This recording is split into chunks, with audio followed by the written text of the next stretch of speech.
Bonjour tout le monde, je m'appelle Frédéric Gagnon, je suis titulaire de la chaire Raoul Dandurand en études stratégiques et diplomatiques, directeur de l'Observatoire sur les États-Unis de la chaire, je suis professeur titulaire au département de sciences politiques, également où j'enseigne la politique américaine. Mais ça tombe bien parce que la table ronde d'aujourd'hui porte sur, vous le voyez ici à l'écran, ce scrutin capital qui aura lieu mardi. Donc on va parler des enjeux des élections américaines de mi-mandat. Vous en avez entendu parler dans les médias, j'en suis certain, sinon dans des conférences, sinon vous suivez ça à la maison grâce à des sites de toutes sortes, comme celui de 538, celui de Real Clear Politics ou celui de la chaire Raoul Dandurand au www.dandurand.uqam.ca où on a fait paraître récemment, j'étais pas là parce que je suis en année sabbatique en ce moment, mais je suis sorti de ma tanière pour participer à cet événement d'aujourd'hui. Mais plusieurs des gens que vous voyez ici et d'autres chercheurs de l'Observatoire sur les États-Unis de la chaire Raoul Dandurand viennent de faire paraître un guide sur les élections de mi-mandat. Si ça vous intéresse de le consulter, c'est une belle ressource en français où on vous explique quels sont les enjeux des élections, les courses à surveiller, quels sont les risques pour la démocratie américaine cette année, pourquoi parle-t-on d'avortement, pourquoi parle-t-on d'enjeux comme l'inflation, l'économie et tout ça. C'est disponible sur notre site Internet. Et on va, à quelques jours du vote, vous entretenir, nous entretenir avec vous, parce que vous pourrez poser des questions aussi à un moment donné durant l'activité d'aujourd'hui. On va discuter de ces enjeux et de tout ce qu'il y a à surveiller en vue de mardi prochain. Grâce à notre table ronde d'aujourd'hui, je vais vous présenter nos 3 conférenciers et conférencières dans un instant. Mais d'entrée de jeu, je vous donnerai quelques clés pour comprendre ce qui risque de se passer mardi et ce qu'il y a à surveiller. Donc, on est au Québec ici. Imaginez si vous aviez à voter mardi prochain pour votre député fédéral, votre député provincial, le maire, la mairesse de votre ville, des shérifs, et en plus, si vous aviez à vous prononcer sur des référendums de grande importance. C'est un peu ce qui va se passer mardi prochain. Ça peut être déroutant, ça peut être difficile à suivre. Il y a des centaines d'élections qui se dérouleront en même temps, des centaines de campagnes électorales qui sont en cours aux États-Unis pour combler toutes sortes de sièges comme ceux-là. On n'aura pas le temps de parler de tout aujourd'hui, mais évidemment, ce dont on parle le plus en vue du vote de mardi, c'est le contrôle des 2 chambres du Congrès des États-Unis, la Chambre des représentants et le Sénat.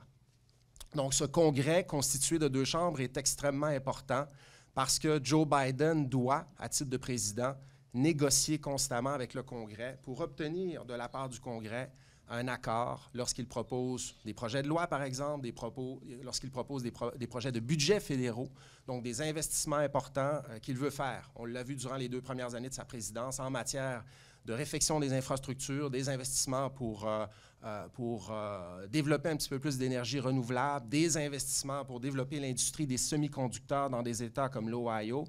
Biden peut bien faire ses propositions, mais si le Congrès ne dit pas oui, ça ira nulle part. Et là, le beau jeu pour Biden est qu'il est en ce moment à Washington et il peut collaborer avec 2 chambres démocrates en ce moment depuis le début de sa présidence. Mais ce qui est en jeu en ce moment, en vue de mardi, c'est le contrôle des 2 chambres. On va discuter avec nos conférenciers et conférencières de l'impact que pourrait avoir une majorité républicaine à la Chambre des représentants, une majorité républicaine au Sénat ou des majorités républicaines dans les 2 chambres du Congrès également. On va se demander si c'est possible, quel impact ça peut avoir. Et aussi, on vote pour des gouverneurs d'État mardi qui sont l'équivalent de nos premiers ministres provinciaux. Donc, il y a une trentaine d'élections à des postes de gouverneurs. Pour ce qui est du Congrès, tous les sièges de la Chambre des représentants sont en élection mardi prochain. Et au Sénat, c'est 1/3 des sièges du Sénat qui sont en élection, donc une trentaine de sièges. Donc, des postes de gouverneurs, des législatures d'État, les gouvernements des États, qui sont l'équivalent de nos gouvernements provinciaux, prennent des décisions extrêmement importantes sur l'avortement, sur la gestion des élections américaines. Marin va nous en parler. On essaie de rendre le vote un petit peu moins accessible grâce à des lois d'État à certaines communautés qui sont plutôt favorables à un parti, parfois le Parti démocrate. Marin va nous en parler. Mais ces élections sont extrêmement importantes aussi. Et il y a des questions référendaires sur les bulletins de vote de certains États aussi mardi, dont sur l'enjeu de l'avortement. Question importante au Michigan, notamment là-dessus. Donc, on n'aura pas le temps de tout faire, mais c'est un peu le menu que les Américains et Américaines nous proposent mardi soir. 2-3 petits éléments avant de commencer. Le taux de participation aux élections de mi-mandat est habituellement beaucoup moins élevé que ce qu'on observe lors des élections présidentielles. C'est 15 % de moins habituellement, ce qui fait qu'il n'est pas rare qu'aux élections de mi-mandat, il n'y ait que 35-40 d'électeurs éligibles qui se prononcent. Donc ça, c'est une donnée importante. Faible taux de participation habituellement, mais en 2018, on a assisté à une première en presque 100 ans d'histoire électorale aux États-Unis. Le taux de participation aux élections de mi-mandat était de presque 50 des électeurs éligibles. Donc, Trump avait réussi à mobiliser ses électeurs électrices. Les démocrates avaient été capables de le faire aussi. Et ce qu'on constate, c'est qu'il y a eu beaucoup de votes par anticipation en vue des élections de mardi et que le taux de participation pourrait avoisiner peut-être encore ces 50 %-là. Ce qui prouve que les deux partis, en fait, les électeurs des deux partis sont extrêmement motivés. Les démocrates tentent de faire sortir leur vote grâce à certains enjeux dont on va parler, les républicains également. Mais ce taux de participation est extrêmement important, notamment pour Joe Biden, parce qu'habituellement, autre donnée importante, ce sont surtout les électeurs les plus en colère contre le président qui participent aux élections de mi-mandat. Ce qui fait que dans la littérature scientifique, on présente souvent ces élections comme étant des élections un peu référendaires sur la performance du président. Je termine en disant que le président Biden n'est pas très populaire dans le pays en ce moment. Son taux d'approbation est autour de 40 %. C'est semblable à ce moment-ci de sa présidence à ce qu'on observait dans le cas de Barack Obama en 2010 et aussi de Donald Trump en 2018. Donc, lors de ces élections de mi-mandat, bien, pour ce qui est d'Obama, les démocrates avaient perdu, parce qu'Obama n'était pas très populaire, les démocrates avaient perdu une 60aine de sièges à la Chambre des représentants et le contrôle de la Chambre des représentants. Et ils avaient perdu 6 sièges au Sénat, si ma mémoire est bonne. Et en 2018, Trump, pas très populaire, les démocrates avaient réussi à gagner 38 sièges à la Chambre des représentants. Ils avaient repris la Chambre des représentants à ce moment-là, même s'ils n'avaient pas été en mesure de soutirer des sièges aux républicains au Sénat. Mais souvent, ces élections de mi-mandat mènent à une situation où, au lendemain de celle-ci, on a une cohabitation politique à Washington. Le président se retrouve un petit peu avec les mains liées et c'est peut-être ce qui risque de se produire mardi. On va en parler avec nos invités. Je vous les présente sans plus tarder. Gabriel Turp, Marin, je savais que j'allais me tromper, Marin Fortin-Bouteau et Valérie Beaudoin. Ils sont tous les trois chercheurs en résidence. En fait, Gabriel, on en reparlera. Mais ils sont tous, ils collaborent tous et toutes avec la chaire Raoul Dandurand, avec l'Observatoire sur les États-Unis. Gabriel a écrit un mémoire de maîtrise fascinant sur la Cour suprême et l'évolution de la Cour suprême aux États-Unis depuis le jugement Roe v. Wade. Vous en avez entendu parler dans l'actualité, ce jugement de 1973. Donc, elle va aborder notamment ces enjeux aujourd'hui. Marin Fortin-Bouteau, tu vois, là, je l'ai eu, travaille sur les techniques de suppression de vote aux États-Unis, les atteintes à la démocratie américaine liées à toutes sortes de lois d'État, justement, qu'on tente de mettre en œuvre pour bloquer l'accès aux urnes à certaines communautés importantes pour des partis, notamment pour le Parti démocrate. Et il se concentre aussi beaucoup sur l'État de la Géorgie en ce moment, où il y a une élection sénatoriale cruciale, notamment en vue de mardi. Et Valérie Beaudoin est chercheure en résidence à l'Observatoire sur les États-Unis. Elle participe aussi à plusieurs émissions télévisuelles, les Mordus de politique à RDI, également les débatteurs à Nouveau. Et vous la voyez, vous l'entendez régulièrement dans les médias. Elle a un pied dans la recherche, un pied dans le journalisme, et elle nous fait profiter de ses analyses très fines de la politique américaine un peu partout. Et elle devra nous quitter un peu plus tôt aussi parce qu'elle participe au Mordus de politique tantôt, ce qui veut dire que je dois me taire. C'est ce que je vais faire. Je vous lance une première question. Qu'est-ce qui vous surprend à date? Qu'est-ce qui vous a surpris à date là, dans ce cycle électoral, depuis que vous avez commencé à surveiller ce qui se passe en vue de mardi? Qu'est-ce qui vous étonne? Quelle est votre plus grande surprise? On commence par ça. Valérie. Plusieurs, parce que je suis une éternelle naïve, même si j'étudie la politique américaine depuis plusieurs années. Je suis toujours surprise par le déroulement des événements. Première chose, je vais répondre très rapidement en 2 petits points. L'élément que tu as mentionné, Fred, sur l'élément référendaire, on a l'impression que ce n'en est pas un actuellement. C'est presque une espèce de référendum, même sur Trump et les Trumpistes, donc les candidats qui sont associés à Donald Trump. Donc, pour moi, c'est comme si Joe Biden était presque éclipsé à un certain point de la course. C'est ce qui est souhaité aussi par beaucoup de démocrates, donc on pourra en reparler. Mais l'autre élément qui me surprend aussi, c'est le fait qu'on a misé sur des candidatures très extrêmes. Il y a même des démocrates qui ont financé pratiquement des campagnes de candidats extrêmes chez les républicains en se disant bien, c'est impossible que ces gens-là passent. Et c'est une stratégie qui est extrêmement risquée. On le voit avec les sondages. Donc, est-ce que ça sera une surprise pour les démocrates qui ont mis des fonds pour justement encourager des candidats qui étaient très, très controversés pour différentes idées politiques, pour leur manque de connaissances, la liste pourrait être très, très longue. Donc, est-ce que ça sera une autre surprise là, mardi avec les élections? Durant les primaires, ils ont investi des dizaines de milliers de dollars pour favoriser les candidatures républicaines qu'ils disent être des menaces à la démocratie. Biden en parlait encore hier dans son discours. C'est assez étonnant, effectivement. Marin, qu'est-ce qui t'a étonné? Oui, moi aussi, deux petits éléments qui ont retenu mon attention particulièrement. Au début, on le sait, les élections de mi-mandat, c'est comme un référendum pour le parti du président. Puis justement, historiquement, on voit toujours que dans les sondages, ça va plutôt mal pour ce parti-là. Mais depuis la décision Dobbs, il y avait quand même une bonne popularité du mouvement démocrate. Puis de voir cet effritement-là dans les dernières semaines là, qui viennent de se passer, où justement les républicains ont repris l'avantage, les enjeux d'avortement sont plutôt éclipsés sur des enjeux économiques. De voir la rapidité, comment ça s'est effectué dans les sondages, ça m'a un peu foudroyé de voir quand ça se fait aussi rapidement.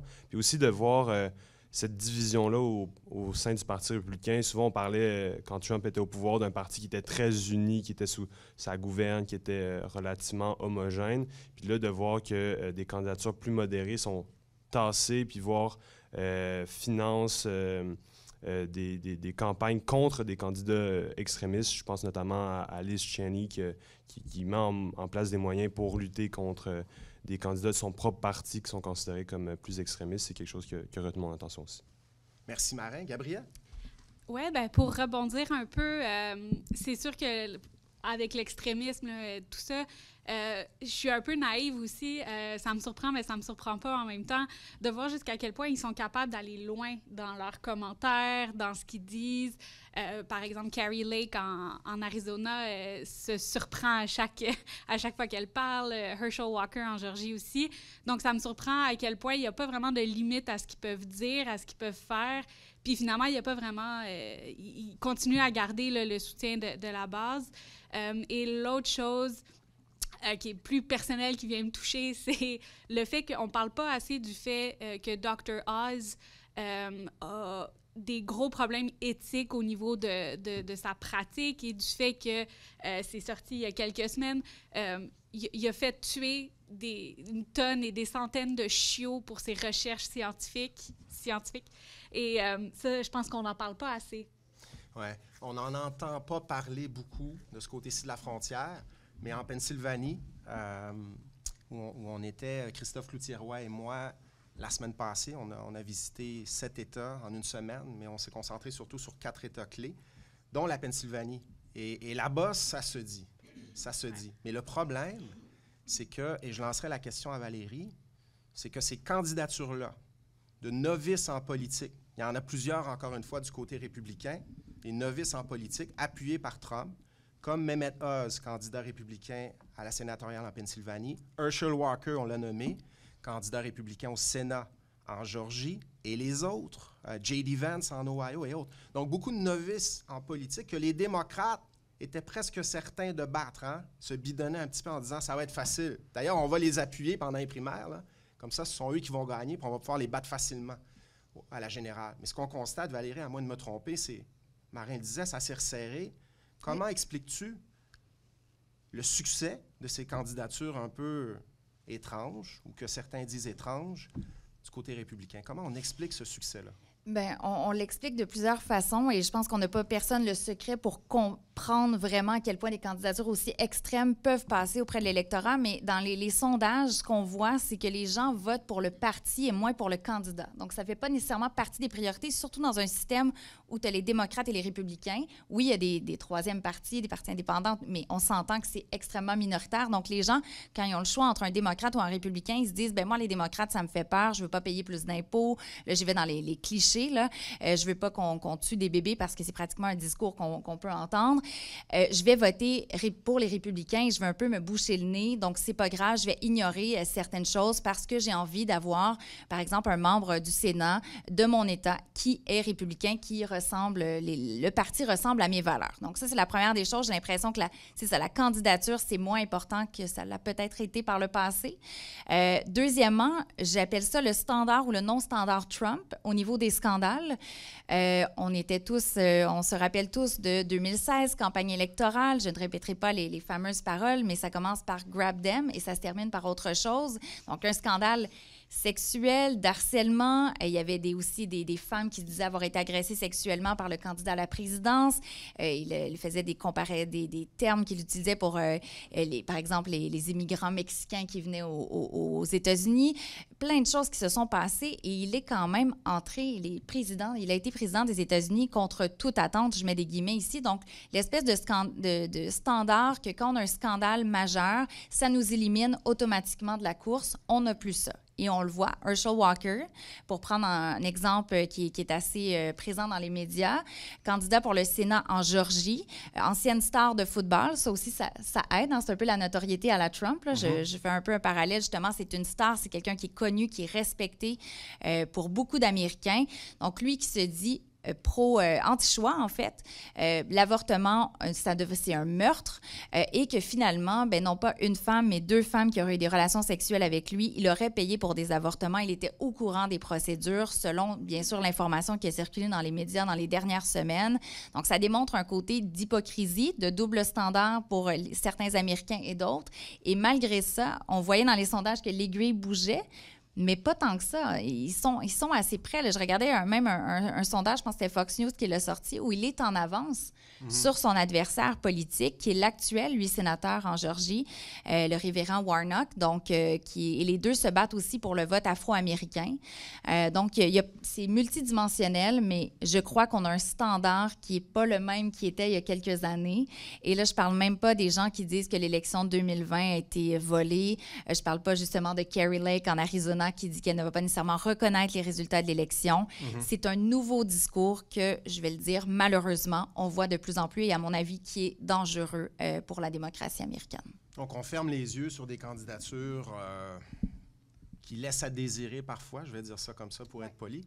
Mais bon, des novices en politique qui n'ont pas nécessairement fait leur preuve encore, par aveuglement partisan, parce que l'hyperpolarisation est extrêmement forte dans ce pays-là.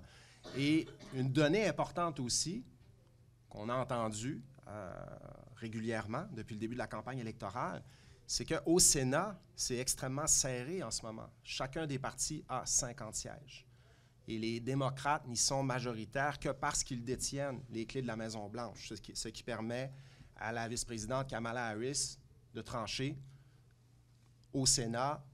Ça donne un vote de plus aux démocrates, juste parce que Joe Biden et les démocrates ont la Maison-Blanche. Mais on est à 50-50.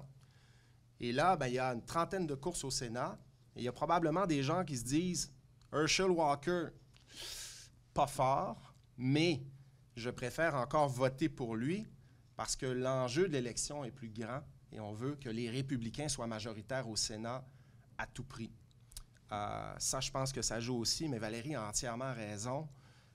On vote pour le parti, on vote... et Trump a changé les normes sur ce qu'est une candidature acceptable dans ce pays-là, et ça laisse des traces, même s'il n'est plus à la Maison-Blanche. Au Sénat, un des enjeux, Gabriel, est celui de la nomination des juges. Parce que, bon, la Chambre des représentants et le Sénat sont 2 chambres qui fonctionnent de façon différente, et le Sénat a un pouvoir que la Chambre n'a pas, et c'est la nomination des juges. Rappelle-nous quelle est l'importance de ça, et pourquoi les 2 partis, justement, se disent peut-être, il faut voter pour Herschel Walker, même si ce n'est pas le meilleur candidat de la Terre, là. Ça va nous permettre d'être majoritaire au Sénat. En quoi c'est important pour la nomination des juges, Gabrielle? Oui, bien, c'est important, en fait, parce que, petit topo rapide, les nominations des juges se fait, le président nomine le juge, donc il nomme une personne qu'il aimerait avoir comme juge fédéral, et après ça, ce nom-là se rend au Sénat, et c'est le Sénat, après ça, qui confirme cette personne-là. Donc, il faut que ça passe par le Sénat pour que la personne soit officiellement juge.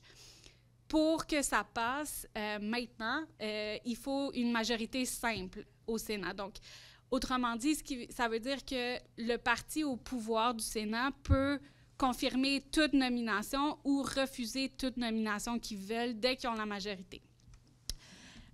Étant donné les circonstances en ce moment, comme Frédéric disait, c'est très, très serré, c'est 50-50. Donc, le parti, finalement, qui va gagner le Sénat la semaine prochaine, va avoir le pouvoir de bloquer ou de confirmer toutes les nominations de juges futurs de Biden. En termes de chiffres, là, depuis le début du mandat là, de Biden, il a réussi à faire confirmer 75 juges.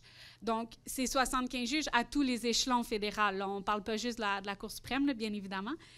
Donc, il a réussi à confirmer 75 juges. Il y a en ce moment 89 postes qui sont ouverts, donc, et 45 juges qui sont en attente d'une confirmation. Donc, ils ont été nommés, mais ils attendent que le Sénat confirme ou non leur nomination. Donc, à partir de la semaine prochaine, toutes ces nominations-là, tous ces postes-là, ça va soit que oui, ça va être possible de les faire passer ou ça ne sera pas possible. Étant donné que ce n'est pas juste la Cour suprême, que c'est les échelons inférieurs aussi, c'est énormément de pouvoir qu'on donne parce que je ne sais pas si vous avez remarqué, là, les juges ont énormément de pouvoir aux États-Unis.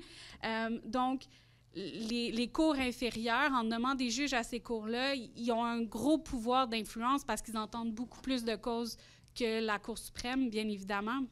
Donc, ça va vraiment avoir un gros impact au niveau des prochaines années parce que les juges sont nommés à vie aussi. Une fois qu'ils sont installés, ils sont là pour rester. Donc, même si la présidence de Biden se termine bientôt, les juges qui vont avoir nommés vont rester pour des années et des années. Donc, l'impact que ça va avoir va continuer à se faire sentir après. Donc, c'est vraiment un gros enjeu pour le futur aussi. Donc, un gros enjeu. Les démocrates en parlent énormément sur le terrain. On l'a vu, l'avenir des cours fédérales, l'avenir de la Cour suprême aussi, parce que vous l'avez vu, durant la présidence de Trump, il y a eu 3 nominations de juges à la Cour suprême par Trump qui ont permis à Trump de faire basculer la Cour suprême dans le camp conservateur, puisqu'il y a, sur les 9 juges de la Cour suprême, 6 juges conservateurs maintenant. Et c'est cette même Cour suprême qui a rendu une décision très, très importante dans le dossier de l'avortement dont on va parler tout à l'heure. Petite précision, le prochain congrès entre en session parlementaire en janvier prochain. Mais c'est vrai que les résultats de mardi, si on connaît l'issue de cette élection mardi, on pourrait revenir parce que il y aura peut-être des contestations, il y aura peut-être un deuxième tour en Géorgie le 6 décembre, donc il y a encore beaucoup d'inconnus pour ce qui est du Sénat. Mais si jamais on sait la semaine prochaine qu'à partir de janvier prochain, les républicains sont majoritaires au Sénat, il faut s'attendre à voir Biden et les démocrates essayer d'aller le plus rapidement possible dans les mois qui restent pour confirmer ces nominations-là. Parce qu'ils sauront qu'à partir de janvier, quand les républicains reviendront au pouvoir et à la tête de la commission du Sénat sur les affaires judiciaires, bien, ce sera souvent fin de non-recevoir. Le président ou la présidente de la commission dira « On ne tient même pas d'audience publique pour entendre ce que vous avez à dire sur ces nominations-là. On va refuser ces nominations-là. » Donc, pas tout le temps, mais ça risque d'être pas mal ce que les républicains tenteront de faire si on se fie à ce qu'ils ont fait dans le passé. Donc, pour Biden, ça, c'est considérable. Et les républicains le savent, et ça explique un peu peut-être pourquoi ils disent « ben Herschel Walker, ben why not? » Parce que la majorité au Sénat est à notre portée. On parle beaucoup d'avortement. Les juges, je veux parler d'avortement tout à l'heure, Gabriel. On va parler aussi des autres enjeux économiques, l'inflation, j'imagine. Mais il y a un enjeu dont on parle aussi, surtout du côté démocrate marin. Le président Biden l'a abordé de front hier dans un discours qu'il a donné sur ce qu'il appelle les menaces à la démocratie américaine. Quelles sont ces menaces à la démocratie américaine dont nous parlent les démocrates depuis l'élection de 2020 en vue de 2022, Marin? Il y a beaucoup de choses, en effet, à regarder à ce niveau-là, principalement tout ce qui est au niveau de la suppression de vote, donc des moyens mis en place, des moyens légaux très souvent mis en place pour réduire le pouvoir politique, notamment là, de la communauté afro-américaine, qui est une communauté qui vote très largement pour le Parti démocrate. Donc, c'est enlever un peu le pouvoir politique de cette communauté-là pour justement, pour le Parti républicain, favoriser ses chances de remporter des élections, de remporter des candidatures, surtout dans des États qui sont très serrés, notamment la Géorgie, qui s'est jouée sur moins de 12 000 voix lors des élections présidentielles de 2020. Donc, ça, c'est une première atteinte à la démocratie, mais ça s'inscrit aussi dans un changement du cadre électoral de plusieurs États. Donc, chaque État s'occupe de sa propre loi électorale. Et depuis les élections 2020, on a vu une grande réforme générale, plusieurs centaines de projets de loi qui ont été proposés en ce sens-là pour modifier la loi électorale. Tous ne sont pas passés, heureusement, parce qu'il y a des projets assez scandaleux, notamment permettant de renverser complètement le sort d'une élection. Mais malgré ça, il y a certains projets qui sont devenus loi et qui mettent de l'avant justement des stratégies de suppression de vote, mais aussi la possibilité d'introduire de la partisanerie dans le processus électoral, notamment ce qui pourrait amener à de l'interférence électorale avec une pression partisane encore plus présente sur l'administration électorale, notamment la possibilité pour des groupes partisans de s'attaquer à la légitimité d'électeurs et d'électrices pour justement contester le vote, créer de la confusion dans l'administration du processus électoral, mettre le doute où est-ce qu'il n'y en a pas pour remettre en question la légitimité de ces élections-là. Donc, il y a beaucoup d'éléments qui vont être intéressants à regarder le 8 novembre prochain. C'est un enjeu important. Marin, on le voit sur le terrain aussi. On était près de Milwaukee, à Waukesha, un rallye de Tony Evers, le candidat, le gouverneur démocrate actuel qui tente d'être élu. C'est extrêmement serré, cette élection-là. Et la législature de l'État, au Wisconsin, est républicaine. Elle restera vraisemblablement républicaine, mais le gouverneur démocrate a un droit de veto. Donc, il peut opposer son veto, utiliser son veto pour empêcher l'adoption de lois par la législature républicaine qui viseraient à changer la manière dont on fait les élections au Wisconsin. Et au rallye, la sénatrice Tammy Baldwin a pris la parole et elle a dit, au fond, l'enjeu de cette élection-là, c'est Tony Evers. On veut juste qu'il reste là parce que c'est notre seul moyen de bloquer des projets de loi républicains qui viseraient à favoriser à l'avenir plus de contestations électorales, peut-être des recomptages un petit peu plus, moins de barrières au recomptage et tout ça. Et surtout, peut-être, la suppression de méthodes d'enregistrement des votes dont les républicains ne raffolent pas du tout, notamment le vote par la poste et le vote par correspondance. Vous vous souvenez, en 2020, Trump était extrêmement fâché de voir qu'autant de démocrates avaient voté par la poste et par correspondance. Et en Pennsylvanie, vous vous en souvenez, en 2020, Trump menait vers la fin de la soirée, mais pendant la nuit et dans les heures qui ont suivi, on s'est mis à compter les votes par la poste, qui étaient surtout des votes démocrates, ce qui fait qu'on s'est levé le lendemain matin et on a dit « Ah, finalement, Biden mène en Pennsylvanie. » Trump a dit quoi? Les démocrates ont inventé des votes pendant la nuit, ce qui prouve qu'il y a une fraude électorale. Donc, c'est le vote par la poste, qui avantage beaucoup les démocrates parce que ce sont surtout eux qui y recourent pendant la pandémie parce qu'on avait peur d'attraper le virus notamment, mais c'est quelque chose qui est resté. Et dans plusieurs États, les républicains souhaitent faire élire des gouverneurs, des législateurs, des secrétaires d'État, etc., qui modifieront les règles électorales pour avantager le Parti républicain. Donc ça, c'est un gros enjeu.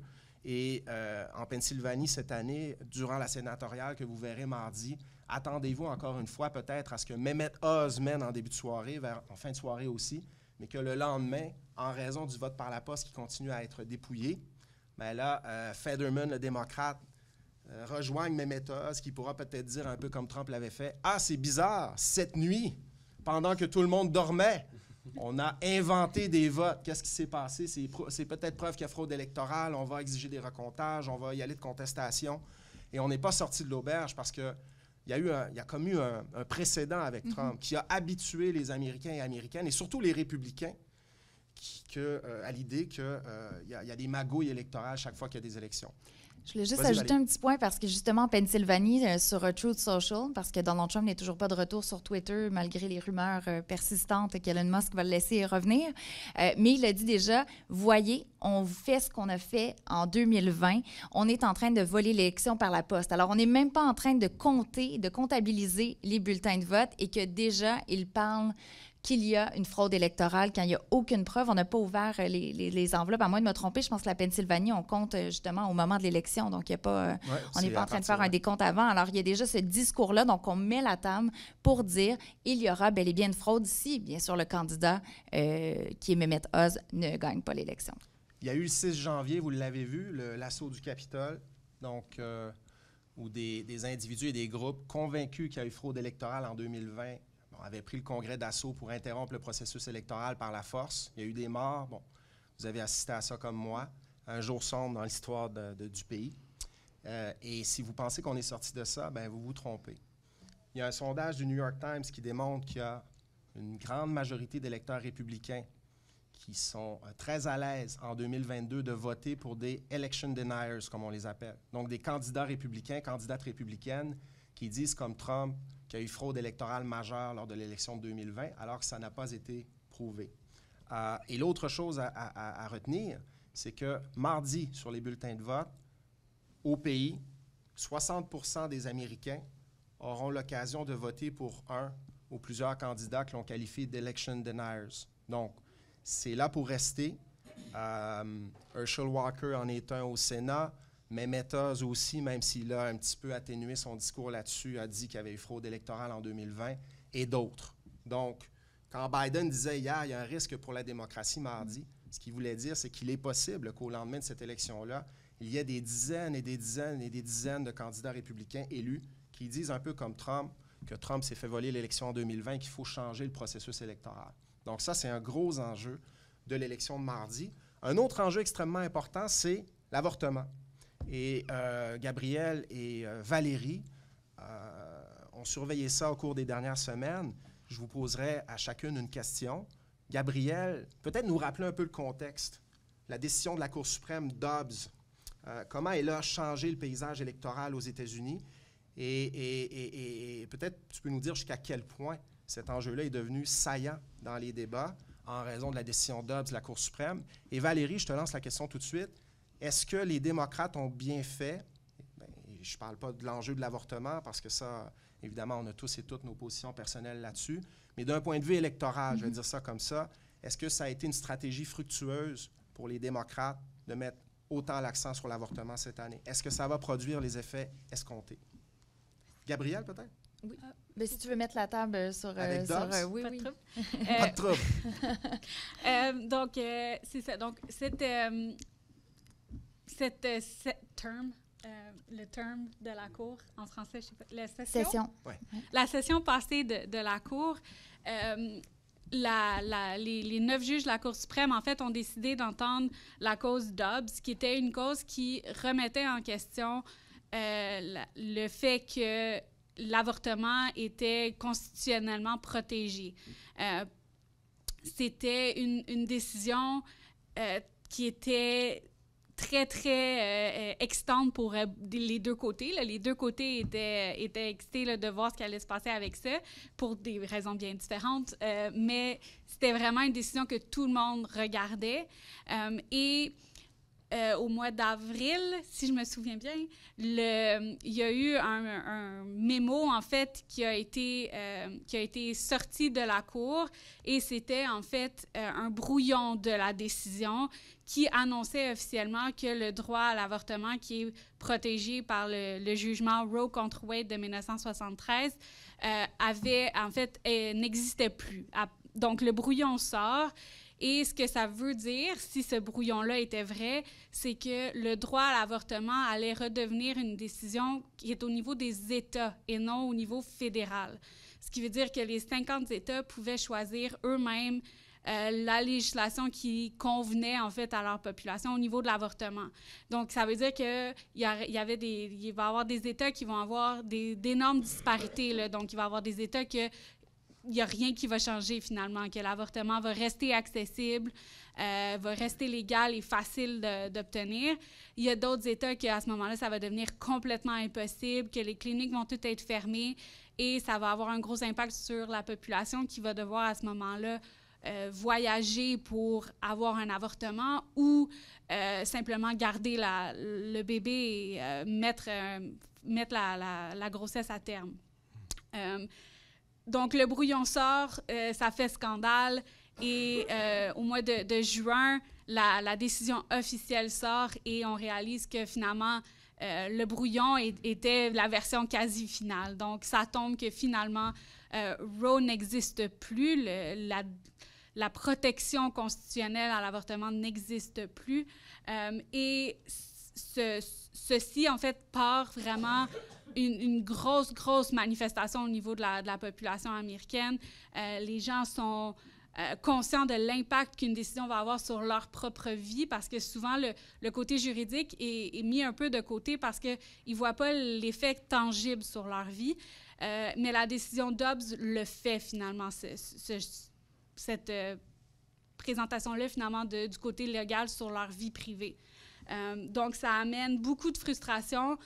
On l'a vu à partir, quand la décision tombe, le taux de femmes qui sont inscrites sur les listes électorales ont augmenté en flèche. Les gens sont allés voter pour des référendums, comme au Kansas, je pense que c'est le premier. Donc, ça a vraiment un gros impact. Et maintenant que les élections de mi-mandat arrivent, les gens, étant donné que le droit à l'avortement est maintenant dans les États, les gens comprennent que les élections de mi-mandat, c'est là qu'ils vont choisir qui va déterminer ça va être quoi les prochaines législations dans les États pour le droit à l'avortement. Donc, ça devient vraiment un enjeu central à ce niveau-là. Les démocrates ont mis ça au cœur de leur stratégie, Valérie. Est-ce que ça... Oui.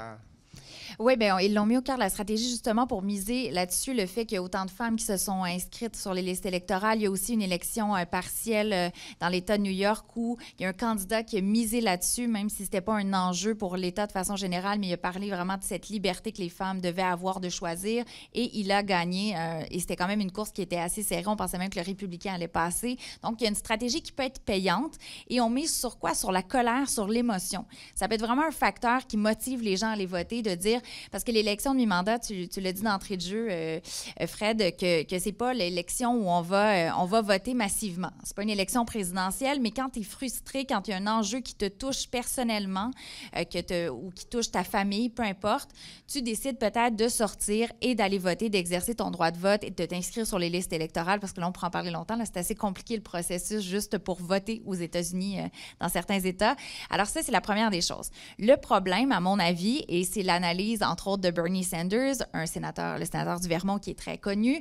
Il a dit, c'est beau l'avortement, je suis tout à fait d'accord, c'est un élément central, mais on a peut-être mis de côté l'économie, l'inflation, l'enjeu sur lequel vraiment misent les républicains, et ils marquent des points parce que dans à peu près tous les sondages, et le dernier, j'en ai vu un là, de Gallup, entre autres, 89 % des gens disent que l'économie est extrêmement problématique. Donc, c'est quelque chose pour eux qui est un facteur pour les motiver d'aller voter, qui motive les républicains pour aller voter. Alors, est-ce que le fait de mettre ça de côté, c'était pas une erreur? Est-ce qu'on aurait dû avoir les deux sujets, donc miser sur le côté justement de l'avortement, qui est une question extrêmement importante? Tu l'as très bien expliqué, le fait que justement, c'est les États qui vont décider. Alors, il faut voter pour des gens qui vont décider du bon côté, dépendamment des valeurs des personnes.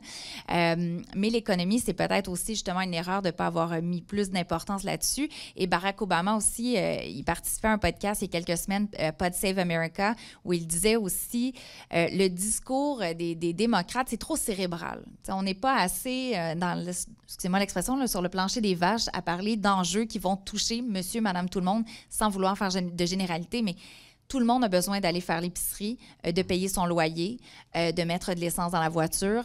Bref, est-ce qu'il ne faut pas centrer ça là-dessus et pas juste être dans des sujets, oui, qui sont importants, mais que peut-être on devrait, disons, diviser l'attention des électeurs? Merci beaucoup. Est-ce que quelqu'un voulait ajouter quelque chose là-dessus? Non? C'est extrêmement intéressant. Si vous regardez... Moi, est-ce que je peux dire quelques mots là-dessus, s'il vous plaît? 2016, ça s'est joué où, l'élection? L'élection présidentielle. Dans quels États? Louis, tu te rappelles? Quels États, Louis? Michigan. Ohio. 2020, ça s'est joué où? Cette année, ça se joue mardi pour la sénatoriale, disons. Pas juste là, mais c'est vraiment devenu l'épicentre des élections américaines, ou une des régions les plus importantes pour les deux partis. Et ce que Valérie dit, ce que Barack Obama lui a dit, personnellement. Va tout à fait dans le sens de cette stratégie, en fait, de ce débat qu'il y a au sein du Parti démocrate, où des démocrates ont dit, cette année, il faut faire campagne sur l'avortement, c'est notre enjeu, ça va permettre de faire sortir des électrices qui sont frustrées contre la décision Dobbs et tout ça. Et il y a des démocrates, surtout dans le Midwest, qui disent, oui, c'est important, Obama fait un peu écho à cette stratégie-là, c'est important, mais ce qui intéresse peut-être encore plus beaucoup d'électeurs cruciaux pour nous cette année, c'est l'inflation, le coût de l'épicerie, le coût de l'essence. Et on revient de ces états-là et on le voit, la détresse économique est palpable. Puis vous n'êtes pas juste obligé d'aller on peut aller à Détroit puis le voir. Là. Vous avez vu des photos de Détroit où certains quartiers sont abandonnés à 50-60 %. Il y a des maisons placardées et tout ça. Vous allez à Braddock, en Pennsylvanie, où John Fetterman, le candidat sénatorial du côté démocrate, a été maire. Il y a une aciérie là qui est pratiquement fermée, des maisons placardées, une détresse économique indescriptible. Là, on parle d'une grande puissance à l'échelle internationale, les États-Unis d'Amérique. Mais il y a des régions qui sont extrêmement appauvries, et notamment au Midwest, où les démocrates nous ont dit, comme Obama le disait, comme Valérie le dit, il faut miser davantage sur l'emploi, les accords de commerce. Il faut les renégocier lorsqu'ils sont défavorables à nos travailleurs. Il faut redonner des emplois aux Américains avant tout. Est-ce que ça vous rappelle un certain discours, ça? C'est le discours de Donald Trump en 2016. Mais les démocrates se sont fait damer le pion dans cette région-là par Trump qui a insisté sur ces questions-là avec succès. Et Biden est revenu à la charge en 2020 en disant « Nous aussi, on est capable de créer de bons emplois. On va tout faire pour relancer cette région-là, l'ouest de la Pennsylvanie, réindustrialiser et tout ça. » Et ça a marché en 2020. Mais là, on accorde plus d'importance à l'avortement. Très bien du côté démocrate. Évidemment, c'est un enjeu important, mais il y a vraiment ce débat-là dans le parti. Et moi, je dirais que si les démocrates perdent mardi, c'est peut-être parce qu'ils ont trop laissé de côté les questions économiques. Mais c'est difficile de faire campagne sur les questions économiques en ce moment parce que Biden est vu comme le responsable de l'inflation, ce qui est beaucoup plus compliqué que ça. Mais c'est un discours qui marche du côté républicain en ce moment. Valérie doit quitter pour aller au mordu de politique. Veux-tu nous dire quelques mots avant de partir? Merci à tous. Je vais réécouter, je pense que ça va être disponible sur YouTube, entre autres, ouais. Sur la chaîne. Fait que je vais pouvoir réécouter vos discours et vos remarques. Mais merci à tous de la présence. Merci à Fred. Et pas besoin de finaliser. Les gens vont continuer sans moi. Donc, merci de votre attention pour ma part. Merci, Valérie. On te salue comme ça. Et il est 13h15. Je pense qu'on pourrait y aller des questions du public. Amorcer la discussion avec vous bientôt, si vous le souhaitez. On a un micro ici au centre de la pièce et je vous invite à aller poser vos questions si vous en avez. Et merci beaucoup. Et avant qu'on prenne la première question, j'en lancerai peut-être une dernière rapide pour laisser à monsieur le temps de préparer sa question. Quels sont les États que vous surveillez mardi? On a parlé de certains États déjà, mais est-ce qu'il y a des élections en particulier que vous surveillez? Marin. Complètement. Comme vous le savez, moi, je m'intéresse beaucoup à la Géorgie. Donc, c'est certain que c'est fort probablement un point pivot pour plusieurs politologues, là, pour la course sénatoriale puis le contrôle du Sénat. Comme tu disais tout à l'heure, possiblement un deuxième tour le 6 décembre prochain qui pourrait mettre encore plus l'attention si ça se joue sur cette course-là pour le contrôle du Sénat. Donc, le deuxième tour qui aura lieu si aucun des deux candidats n'obtient 50% plus 1 des voix.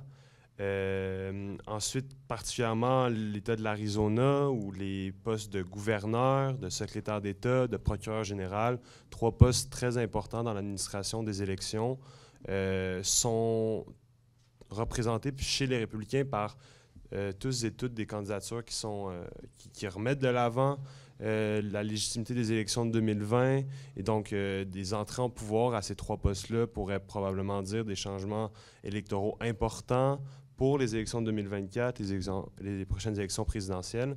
Et donc, potentiellement, on sait que, par exemple, le candidat républicain pour devenir secrétaire d'État en Arizona. Mark Finchem, c'est quelqu'un qui a mis de l'avant, qui souhaitait enlever le comptage électronique, mettre de l'avant un comptage manuel pour les votes. On sait que c'est un comptage qui est beaucoup plus propice à ce qu'il y ait plus d'erreurs. On sait aussi que le vote par la poste, par correspondance, comme Frédéric le disait, c'est quelque chose qu'il souhaite abolir. Donc, il y a beaucoup de changements potentiels qui pourraient jouer et des changements légaux qui pourraient favoriser le Parti républicain pour les élections de 2024. Donc, d'autres États, notamment la Pennsylvanie aussi, où ça va être très serré. Mais ces candidatures-là, à ces postes-là, pour l'administration des élections en vue de 2024, vont être très intéressantes, notamment le cas de l'Arizona.